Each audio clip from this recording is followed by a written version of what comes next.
மரியாதை எதிர்பார்க்கும் சின்ன சின்ன பசங்க பிள்ளைங்க அவங்கள விட 10 வயசு மூத்திருப்பாங்க. ஏன்னா அவங்க வந்து மரியாதை கொடுக்கணும்னு இவங்க எதிர்பார்ப்பாங்க.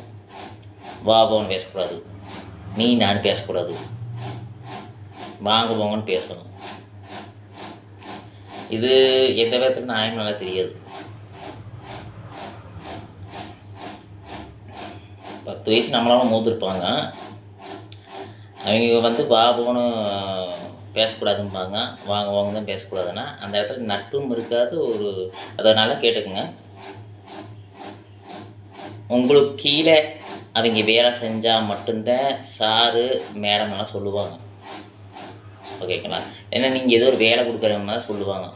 ஓகேங்களா? நீங்கள் பேசுகிற தன்மைக்கு வாங்க வாங்கன்னு சொல்லுவாங்க.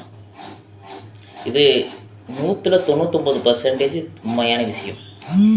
10 வயசு உங்களை விட மூத்தா அவங்க வந்து உங்களுக்கு பெரிய அண்ணா மாதிரி ஒரு மாமா ஸ்தானத்தில், ஒரு மாமாவோ உங்களுக்கு அண்ணனாவோ வந்துட்டு உங்களை வந்து வாங்க தான் கூப்பிடுவாங்க, வாங்க வாங்கன்னு கூப்பிட மாட்டாங்க. இல்லை, இது வந்துட்டு நிறைய பேர் அக்செப்ட் பண்ணிக்கணும், தெரிஞ்சுக்குங்க. ஏன்னா தெரிகிறது இல்லை. எனக்கு மரியாதை கிடைக்கணும், எனக்கு மரியாதை கிடைக்கணும், எனக்கு மரியாதை கிடைக்குன்னா இந்த மரியாதையை கையில் பிடிச்சிட்டு போக வேண்டியதை. உங்களை விட 10 வயசு சீனியராக இருக்கிறவங்க உங்களுக்கு மரியாதை கொடுக்கணுங்கிறது கிடையாது. நல்லா கேட்டுங்க. வாடா போடான்னு பேசக்கூடாது, பொண்ணாக இருந்தால் வாடி ஓடின்னு பேசக்கூடாது,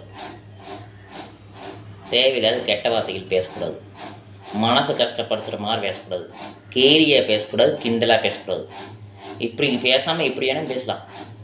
தம்பி நல்லா இருக்கிறியா, பாப்பா நல்லா இருக்கிறியா, சொல்லு, சாப்பிட்டியா, என்ன பண்ணுறேன், ஏன் அங்கே நின்றுக்கிற, சீக்கிரமா வா, இங்கே நின்றுக்கிற, சீக்கிரமா வா, ஏன் அப்படி இருக்கிற, ஏன் இப்படி இருக்கிற, இப்படியெல்லாம் சொல்லலாம், தப்பு கிடையாது. சென்னையில் தான் பேசுவாங்கனால எல்லா பக்கமும் பேசலாம், தப்பு கிடையாது. அப்போ தான் ஒரு பாசங்கள் உங்களுக்கு வருது. அந்த பாசங்கள் வந்துட்டு உங்களுக்கு வரக்கு இதெல்லாமே இருக்குது. ஒரு பிடிப்பு இருக்குது. நல்லா படித்தவன், நல்லா புரிஞ்சவன், வெளியூர் போனவன், வெளிநாடு போனவன், இந்த மாதிரி பாசம் கிடைக்கணும். எத்தனை பேர் ஏமாறாங்க தெரியுமா? தம்பி அப்படின்னு கூப்பிட்டு, சார்னு கூப்பிட்டுவேன், எனக்கு சார்னு கூப்பிட்டு, அண்ணான்னு கூப்பிடு. இது பெருந்தன்மை, இதுதான் முக்கியம், இது நல்லது, இதுதான் நல்ல விஷயம். சார்னு கூப்பிட்டா போது, சார்னு கூப்பிட்டு அண்ணான்னு கூப்பிடு. உங்களை வந்து சார்னு கூப்பிட்டா, நான் சார் கிடையாதுங்க, உங்களோட சின்ன பையன், தம்பின்னு கூப்பிடுங்க. இதுதான் இப்படி சொல்லுவாங்க பாருங்க. அவங்க கிட்ட எப்பவுமே நட்பு நிலைக்கும். நம்மளோட 10 வயசு மூத்தவங்க உங்களை வந்து தேவையில்லாத பேசினா தப்பு. வா தம்பி, போ தம்பி, உட்காரு தம்பி, ஒரு மெசேஜாக சொல்லு தம்பி, இரு தம்பி, போ தம்பி சொல்லலாம். இது பாப்பா, போ பாப்பா, வா பாப்பா, அப்படி சொல்லலாம், தப்பு கிடையாது. அவங்ககிட்ட மரியாதை எதிர்பார்த்தால் அவங்ககிட்ட இருக்கிற திறமை மடிஞ்சு போயிடும். திறமையாக இருக்கிறவங்க நம்ம கிட்ட பழகும்போது இதெல்லாம் எதிர்பார்க்காதீங்க. சரிங்களா? உங்களோட வாழ்க்கைக்கு முக்கியமான ஒரு பங்கு. நன்றி.